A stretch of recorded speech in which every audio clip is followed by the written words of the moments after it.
मंत्रिमंडल के मेरे सहयोगी डॉक्टर जितेंद्र सिंह जी, शक्तिकांत दास जी, डॉक्टर सोमनाथन जी, अन्य वरिष्ठ अधिकारीगण, देश भर से जुड़े सिविल सर्विसेज के सभी साथी, देवी और सज्जनों, आप सभी को सिविल सर्विसेज डे की बहुत बहुत शुभकामनाएं।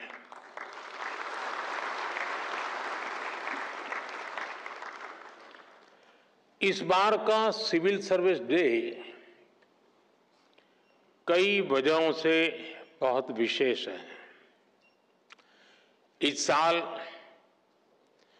हम अपने संविधान का 75वां वर्ष मना रहे हैं और ये सरदार वल्लभ भाई पटेल जी की 150वीं जयंती का भी साल है। 21 अप्रैल 1947 को सरदार वल्लभ भाई पटेल ने आप सभी को स्टील फ्रेम ऑफ इंडिया कहा था। उन्होंने स्वतंत्र भारत की ब्यूरोक्रेसी की नई मर्यादाएं तय की थी। एक ऐसा सिविल सर्वेंट जो राष्ट्र की सेवा को अपना सर्वोत्तम कर्तव्य माने, जो लोकतांत्रिक तरीके से प्रशासन चलाए, जो ईमानदारी से, अनुशासन से, समर्पण से भरा हुआ हो, जो देश के लक्ष्यों के लिए दिन रात काम करे। आज जब हम विकसित भारत बनाने के संकल्प के साथ आगे बढ़ रहे हैं, तो सरदार वल्लभ भाई पटेल की ये बातें और ज्यादा प्रासंगिक हो जाती हैं। मैं आज सरदार साहब के विजन को नमन करता हूं और उनको भावभीनी श्रद्धांजलि भी देता हूं। साथियों, कुछ समय पहले मैंने लाल किले से कहा था कि आज के भारत को आने वाले 1000 साल की नींव को मजबूत करना है। एक हिसाब से देखें तो 1000 साल की सहस्त्राब्दी में पहले 25 साल बीत गए हैं। ये नई शताब्दी का 25वां साल है और नए मिलेनियम यानी नई सहस्त्राब्दी का भी 25वां साल है। हम आज जिन नीतियों पर काम कर रहे हैं, जो निर्णय ले रहे हैं, वो 1000 साल का भविष्य तय करने वाले हैं। हमारे शास्त्रों में कहा गया है, यथा ही एकेन चक्रेण नरथस्य गति ही भवेत् एवं पुरुष कौर्ण विना दैवम न सिद्ध्यति। यानी जैसे एक चक्र से रथ नहीं चल सकता है, उसी प्रकार बिना मेहनत के सिर्फ भाग्य के भरोसे सफलता नहीं मिलती। विकसित भारत के हमारे लक्ष्य की प्राप्ति के लिए भी विकास रथ के हर चक्र को मिलकर चलना है, दृढ़ प्रतिज्ञ होकर हर दिन, हर क्षण इस लक्ष्य के लिए काम करना है, लक्ष्य को प्राप्त करने के लिए जीना है, जिंदगी खपानी है। साथियों, आज हम पूरी दुनिया को तेज गति से बदलते हुए देख रहे हैं। अपने परिवार में भी आप देखते होंगे कि परिवार में अगर 10-15 साल का बच्चा है और जब उससे बात करते हैं तो आप फील करते हैं आप आउटडेटेड हैं। ये इसलिए होता है क्योंकि समय बहुत तेजी से बदल रहा है। हर 2-3 साल में गैजेट्स कैसे बदल रहे हैं, कुछ समझे सीखे उसके पहले नया आ जाता है। हमारे छोटे छोटे बच्चे इन तेज बदलावों के साथ बड़े हो रहे हैं। हमारी ब्यूरोक्रेसी, हमारा कामकाज, हमारी पॉलिसी मेकिंग भी पुराने ढर्रे पर नहीं चल सकती। इसलिए 2014 के बाद से देश में व्यवस्था परिवर्तन का एक बहुत बड़ा महायज्ञ शुरू हुआ है। हम इस तेज स्पीड के साथ खुद को तेजी से ढाल रहे हैं। आज भारत की एस्पिरेशनल सोसाइटी, भारत के युवा, भारत के किसान, भारत की महिलाएं, उनके सपनों की उड़ान आज जिस ऊंचाई पर है वो वाकई अभूतपूर्व है।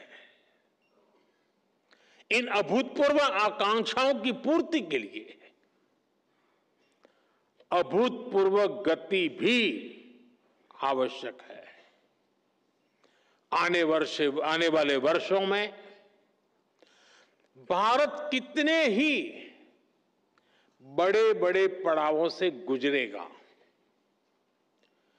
एनर्जी सिक्योरिटी से जुड़े लक्ष्य, क्लीन एनर्जी से जुड़े लक्ष्य, स्पोर्ट्स से लेकर के स्पेस को लेकर, यानी ऐसे अनेक नए लक्ष्य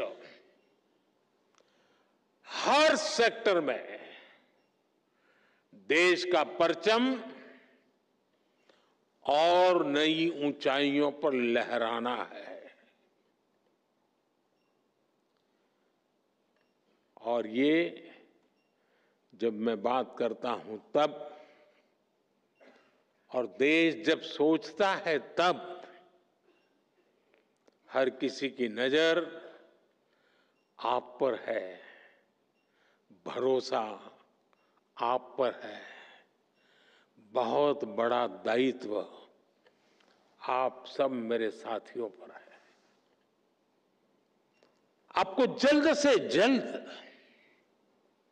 भारत को दुनिया की तीसरी सबसे बड़ी इकोनॉमी भी बनाना है।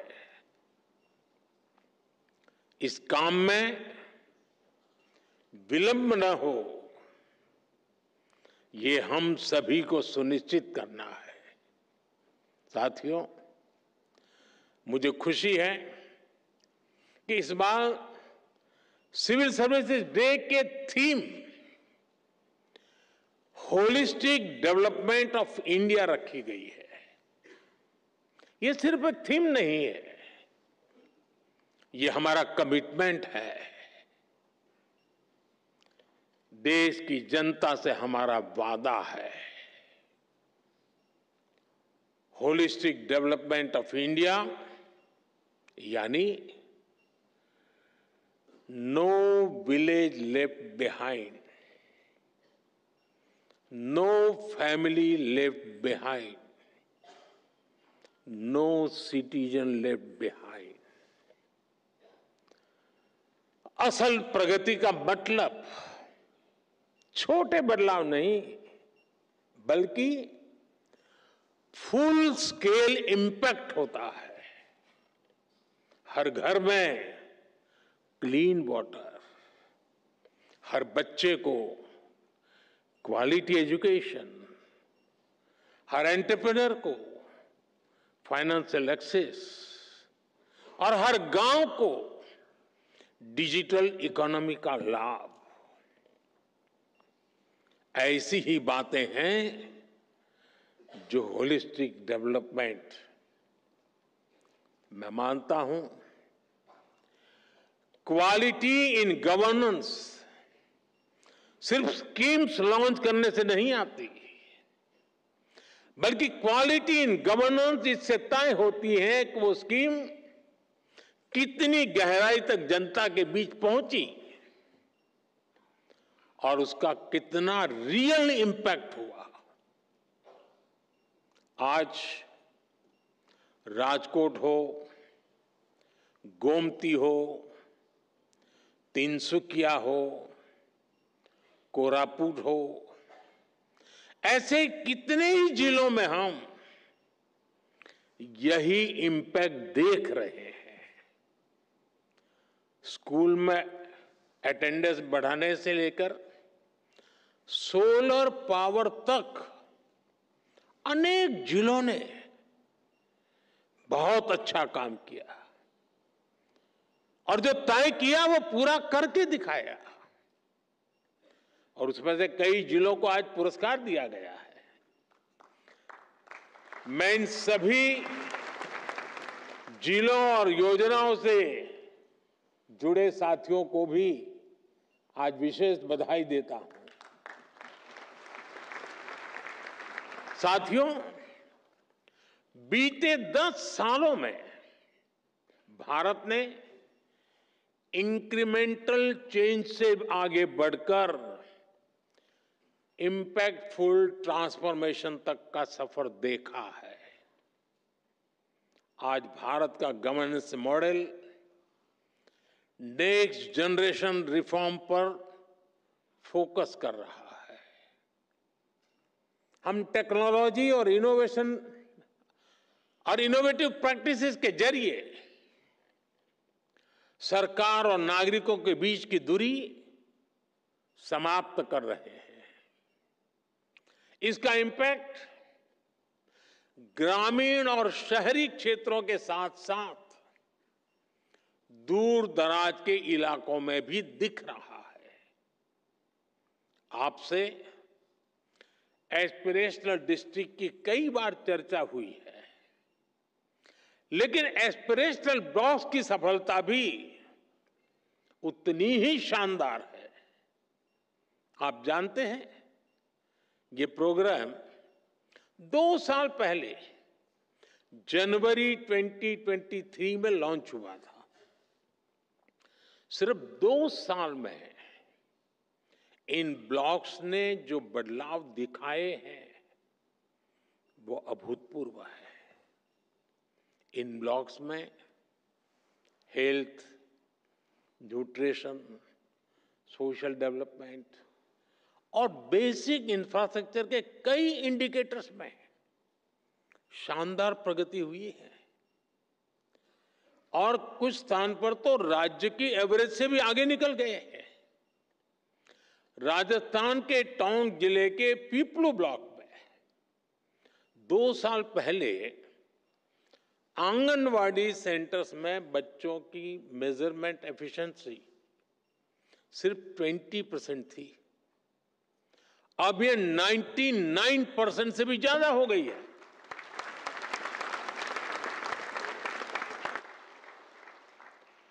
बिहार के भागलपुर में जगदीशपुर ब्लॉक है।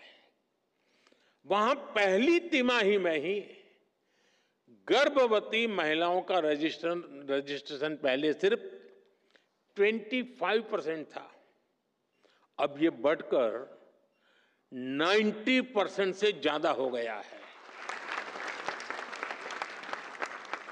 जम्मू कश्मीर के मारवाह ब्लॉक में इंस्टीट्यूशनल डिलीवरी की पहले 30% थी, जो बढ़कर के 100% हो चुकी हैं।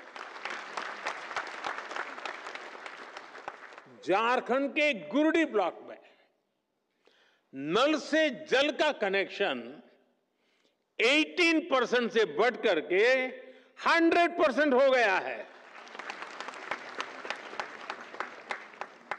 ये सिर्फ आंकड़े नहीं है, ये लास्ट माइल डिलीवरी के हमारे संकल्प की सिद्धि को दिखाता है। ये दिखाते हैं कि सही इंटेंट, सही प्लानिंग और सही एजुकेशन से दूर दराज के हिस्सों में भी इच्छित परिवर्तन संभव है। साथियों, पिछले 10 सालों में भारत ने कई ट्रांसफॉर्मेटिव बदलाव करके दिखाए हैं, उपलब्धियों की नई ऊंचाई को छुआ है। भारत आज सिर्फ ग्रोथ की वजह से नहीं जाना जा रहा, बल्कि गवर्नेंस, ट्रांसपेरेंसी और इनोवेशन के बेंचमार्क्स आज भारत सेट कर रहा है। G20 प्रेसिडेंसी भी इसका एक उदाहरण है।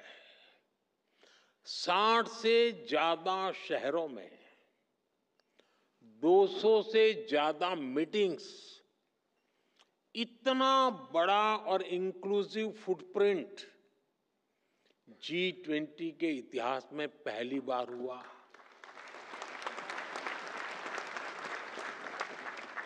और यही तो होलिस्टिक अप्रोच है। जन भागीदारी की अप्रोच ने G20 को एक जन आंदोलन बना दिया। स्कूल में 8वीं कक्षा का बच्चा भी चर्चा करता था G20 हो रही है, और दुनिया ने भी माना India is not just participating, it is leading. साथियों, आजकल हम गवर्नमेंट एफिशिएंसी की भी बहुत चर्चा सुनते हैं, लेकिन भारत इसमें भी दुनिया के दूसरे देशों से 10-11 साल आगे हैं। पिछले 11 वर्षों में हमने डिले सिस्टम को खत्म करने की कोशिश की है। हम नए प्रोसेसेस बना रहे हैं। हम टेक्नोलॉजी के माध्यम से टर्न अराउंड टाइम को घटा रहे हैं। ईज ऑफ बिजनेस को बढ़ावा देने के लिए हमने 40,000 से ज्यादा कंप्लायंसेस को खत्म किया है।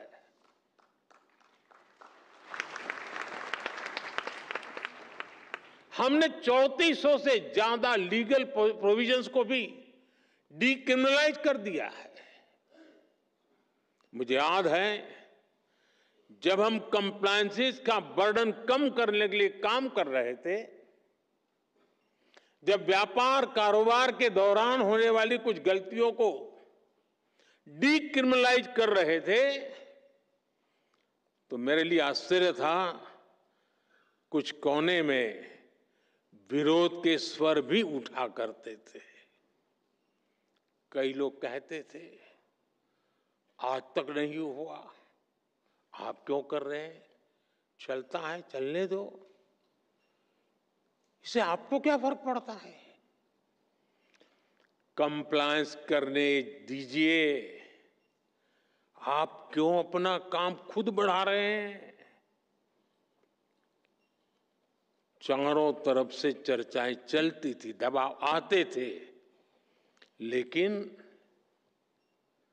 जिस लक्ष्य को प्राप्त करना था, उस लक्ष्य का दबाव इन दबावों से ज्यादा था।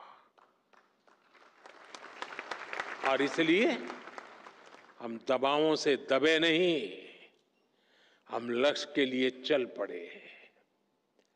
हम पुरानी लीक पकड़कर चलेंगे तो हमें नए परिणाम मिलना मुश्किल है। जब हम कुछ अलग करेंगे और तभी तो अलग परिणाम भी मिलेंगे। और आज इसी सोच की वजह से हमारी ease of doing business ranking में काफी सुधार हुआ है। आज दुनिया भारत में निवेश करने के लिए बहुत उत्सुक है और ये हमारा काम है कि हम अवसर जाने न दें। हमें इस अवसर का पूरा लाभ उठाना है।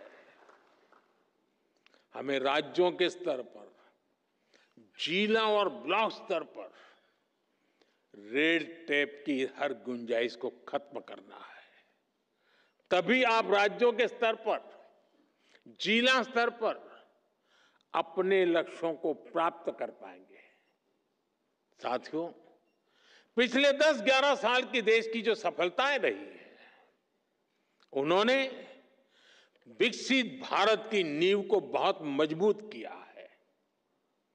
आज देश इस मजबूत नींव पर विकसित भारत की भव्य इमारत का निर्माण शुरू कर रहा है। लेकिन निर्माण की इस प्रक्रिया में हमारे सामने चुनौतियां कम नहीं है। भारत अब दुनिया का सबसे अधिक जनसंख्या वाला देश बन चुका है।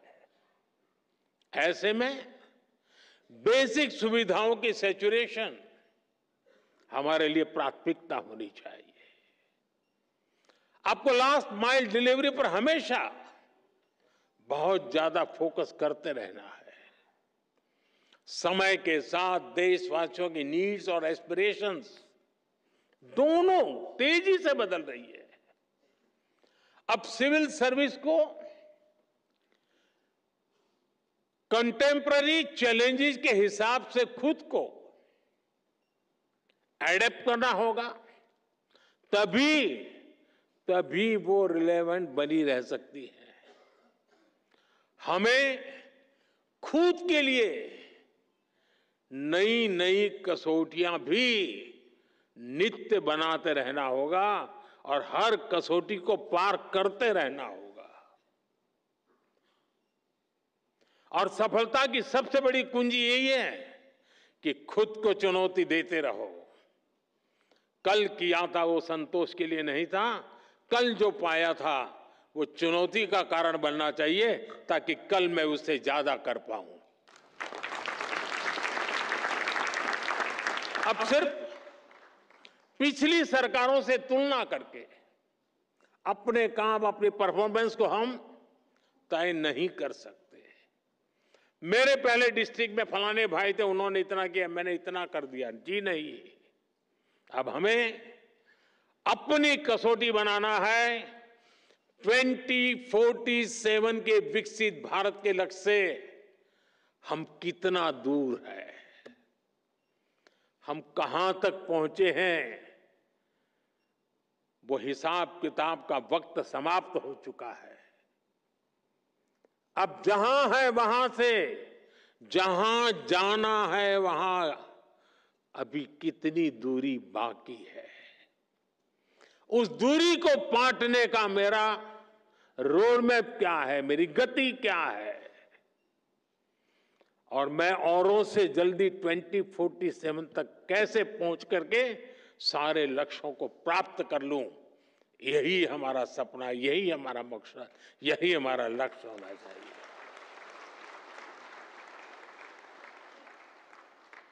हमें हर सेक्टर में देखना होगा कि जो लक्ष्य हमने तय किए हैं, क्या उनको पाने के लिए हमारी वर्तमान स्पीड काफी है? अगर नहीं है तो हमें उसे बढ़ाना है। हमें याद रखना है, आज जो टेक्नोलॉजी हमारे पास है वो पहले नहीं थी। हमें टेक्नोलॉजी की ताकत के साथ आगे बढ़ना है। 10 साल में हमने 4 करोड़ गरीबों के लिए पक्के घर बनाए, लेकिन अभी 3 करोड़ नए घर बनाने का लक्ष्य हमारे सामने है। हमने 5-6 सालों में 12 करोड़ से ज्यादा ग्रामीण घरों को नल कनेक्शन से जोड़ा है। अब हमें जल्द से जल्द गांव के हर घर को नल कनेक्शन से जोड़ना है। 10 साल में हमने गरीबों के लिए 11 करोड़ से ज्यादा शौचालय बनाए। अब हमें वेस्ट मैनेजमेंट से जुड़े नए लक्ष्यों को जल्द से जल्द प्राप्त करना है। कोई सोच भी नहीं सकता था कि करोड़ों गरीबों को 5 लाख रुपए तक का मुफ्त इलाज मिलेगा। अब हमें देश की जनता में न्यूट्रिशन को लेकर नए संकल्पों को सिद्ध करना है। हमारा एक ही लक्ष्य होना चाहिए, 100% कवरेज, 100% इम्पैक्ट। इसी अप्रोच ने 10 साल में 25 करोड़ लोगों को गरीबी से बाहर निकाला है। यही अप्रोच भारत को गरीबी से पूरी तरह मुक्त करेगा। साथियों, एक दौर ऐसा था जब ब्यूरोक्रेसी का रोल एक रेगुलेटर का होता था, जो इंडस्ट्रियलाइजेशन और एंटरप्रेन्योरशिप की स्पीड को कंट्रोल करती थी। इस सोच से भी देश बहुत आगे निकल चुका है। आज हम ऐसा एनवायरनमेंट क्रिएट कर रहे हैं जो सिटीजन में एंटरप्राइज को प्रमोट करे और उन्हें हर बैरियर को क्रॉस करने में मदद दे। इसलिए सिविल सर्विस को एनेबलर बनाना होगा, सिर्फ रूल बुक के कीपर के रूप में ही नहीं, बल्कि ग्रोथ के फैसिलिटेटर के रूप में अपना विस्तार करना होगा। मैं आपको एमएसएमई सेक्टर का उदाहरण दूंगा। आप जानते हैं, देश ने मिशन मैन्युफैक्चरिंग शुरू किया है। इसकी सफलता का बहुत बड़ा आधार हमारा एमएसएमई सेक्टर है। आज दुनिया में हो रहे बदलावों के बीच हमारे एमएसएमई, स्टार्टअप्स और युवा उद्यमियों के पास एक अभूतपूर्व ऐतिहासिक अवसर है। ऐसे में ये जरूरी है कि हम ग्लोबल सप्लाई चेन में अधिक कॉम्पिटिटिव बने। हमें यह भी याद रखना है कि एमएसएमईज का कंपटीशन सिर्फ छोटे एंटरप्रेन्योर से नहीं है, इनकी प्रतिस्पर्धा पूरी दुनिया से है। अगर एक छोटे से देश में किसी इंडस्ट्री के पास हमसे बेहतर ईज ऑफ कंप्लायंसेस है, तो वो हमारे देश के स्टार्टअप का ज्यादा मजबूती से मुकाबला करेगा।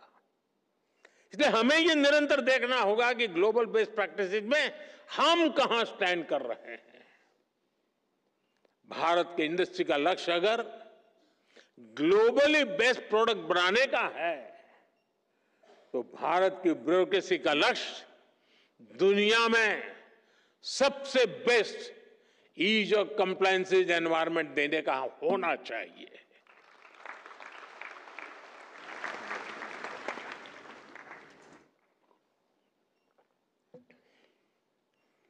साथियों, आज की टैग ड्रिवन दुनिया में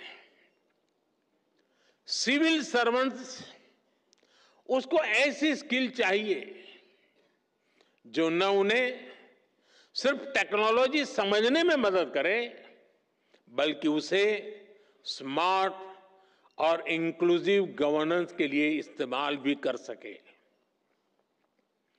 In the age of technology, governance is not about managing systems. It is about multiplying possibilities. हमें टैक्स से भी होना पड़ेगा ताकि हर पॉलिसी और स्कीम को टेक्नोलॉजी के जरिए ज्यादा एफिशिएंट और एक्सेसिबल बनाया जा सके। हमें डाटा ड्रिवन डिसीजन मेकिंग में एक्सपर्ट बनना होगा, जिससे पॉलिसी डिजाइनिंग और इंप्लीमेंटेशन से ज्यादा एक्यूरेट कर सके। आजकल आप देख रहे हैं कि आर्टिफिशियल इंटेलिजेंस और क्वांटम फिजिक्स कितनी तेजी से विकसित हो रही है। जल्दी ही टेक्नोलॉजी के यूज में एक नया रिवॉल्यूशन आएगा।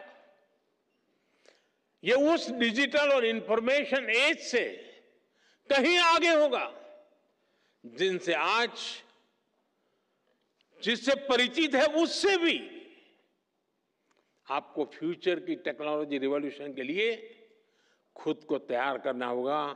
पूरी सिस्टम को तैयार करने की व्यवस्था भी विकसित करनी पड़ेगी ताकि हम नागरिकों को बेस्ट सर्विस भी दे पाएं और उनके एस्पिरेशंस को भी पूरा कर सके। हमें सिविल सर्वेंट्स की क्षमता को बढ़ाना होगा ताकि हम एक फ्यूचर रेडी सिविल सर्विस तैयार कर सके। और इसलिए मिशन कर्मयोगी और civil service capacity building programme, और जिसका जिक्र हमारे कैप्सेक ने अभी किया, मैं इन दोनों को मेरे लिए वो बहुत अहम मानता हूं। साथियों, तेजी से बदलते समय में हमें ग्लोबल चैलेंजेस पर भी गहरी नजर रखनी है। आप देख रहे हैं फूड, वाटर और एनर्जी सिक्योरिटी अब भी बड़ी चुनौती बनी हुई है। विशेष रूप से ग्लोबल साउथ के लिए यह बहुत बड़ा संकट है। लंबे समय से चल रहे संघर्षों के कारण कई देशों में हालात और मुश्किल होते जा रहे हैं। इसका असर लोगों पर पड़ता है, रोजमर्रा के जीवन पर पड़ता है। डोमेस्टिक और एक्सटर्नल पहलुओं के बीच बढ़ते इंटरकनेक्शन को हमें समझना हुए हमें अपनी रीति और रीति को बदलना होगा। हमें आगे बढ़ना होगा। क्लाइमेट चेंज हो, प्राकृतिक आपदाएं हो, महामारी हो, साइबर क्राइम के खतरे हो, सभी में एक्शन के लिए भारत को 10 कदम आगे रहना ही होगा। हमें लोकल लेवल पर स्ट्रेटेजी बनानी होगी, रिजिलियंस डेवलपमेंट करनी होगी। साथियों, मैंने लाल किले से पंच प्राण की बात कही थी। विकसित भारत का संकल्प गुलामी की मानसिकता से मुक्ति, अपनी विरासत पर गर्व, एकता की शक्ति और कर्तव्यों को ईमानदारी से निभाना। आप सभी इन पंच प्राणों के प्रमुख वाहक हैं। हर बार जब आप इंटीग्रिटी को कन्वीनियंस पर, इनोवेशन को इनर्शिया पर या सर्विस को स्टेटस पर प्राथमिकता देते हैं, तब आप राष्ट्र को आगे बढ़ाते हैं। मुझे आप पर पूरा भरोसा है। वो युवा अधिकारी जो अपनी प्रोफेशनल जर्नी में कदम रख रहे हैं, आज उन सभी से मैं एक और बात कहूंगा। समाज में कोई भी ऐसा नहीं होता है जिसके जीवन में, जिसकी सफलता में सोसाइटी का, समाज का कुछ न कुछ योगदान न हो। समाज के योगदान के बिना किसी के लिए भी एक कदम भी आगे बढ़ना मुश्किल होता है। और इसलिए हर कोई अपने अपने सामर्थ्य के हिसाब से समाज को लौटाना चाहता है। आप सभी तो बहुत भाग्यशाली हैं कि आपके पास समाज को लौटाने का इतना बड़ा अवसर आपके पास है। आपको देश ने, समाज ने बहुत बड़ा मौका दिया है कि आप ज्यादा से ज्यादा समाज को लौटाएं। साथियों, ये वक्त सिविल सर्वेंट्स के रिफॉर्म को री इमेजिन करने का है। हमें रिफॉर्म्स की पेस बढ़ानी है, स्केल भी बढ़ानी है। इंफ्रास्ट्रक्चर हो, रिन्यूएबल एनर्जी के लक्ष्य हो, इंटरनल सिक्योरिटी की बात हो, करप्शन को खत्म करने का हमारा मिशन हो, सोशल वेलफेयर स्कीम्स हो, ओलंपिक्स से जुड़े, स्पोर्ट्स से जुड़े लक्ष्य हो, हर सेक्टर में हमें नए रिफॉर्म्स करने हैं। हमने अब तक जितना अचीव किया है, अब उससे भी कई गुना ज्यादा हासिल करके दिखाना है। और इन सब के बीच हम सबको हमेशा हमेशा एक बात याद रखनी है, no matter how technology driven the world becomes, we should never forget the importance of human judgment.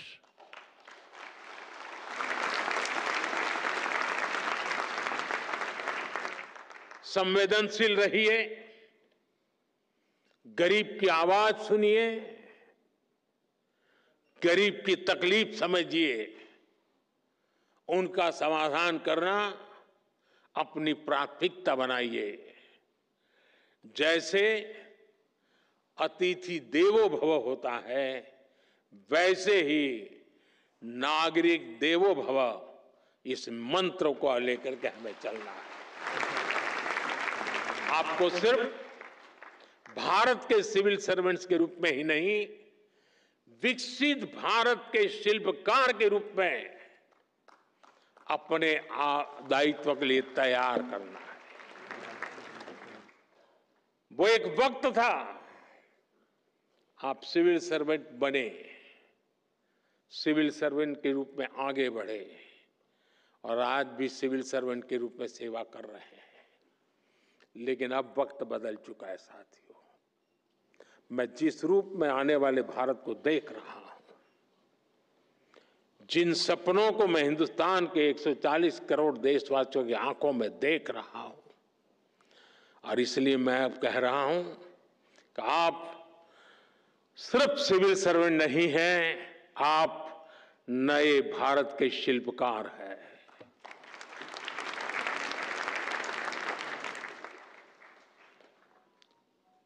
शिल्पकार का उस दायित्व निभाने के लिए हम स्वयं को सक्षम बनाएं, हम समय को लक्ष्य के लिए समर्पित करें, हर सामान्य व्यक्ति के सपनों को खुद के सपने बना करके जिए। आप देखिए, विकसित भारत आपकी आंखों के सामने आप देख पाएंगे।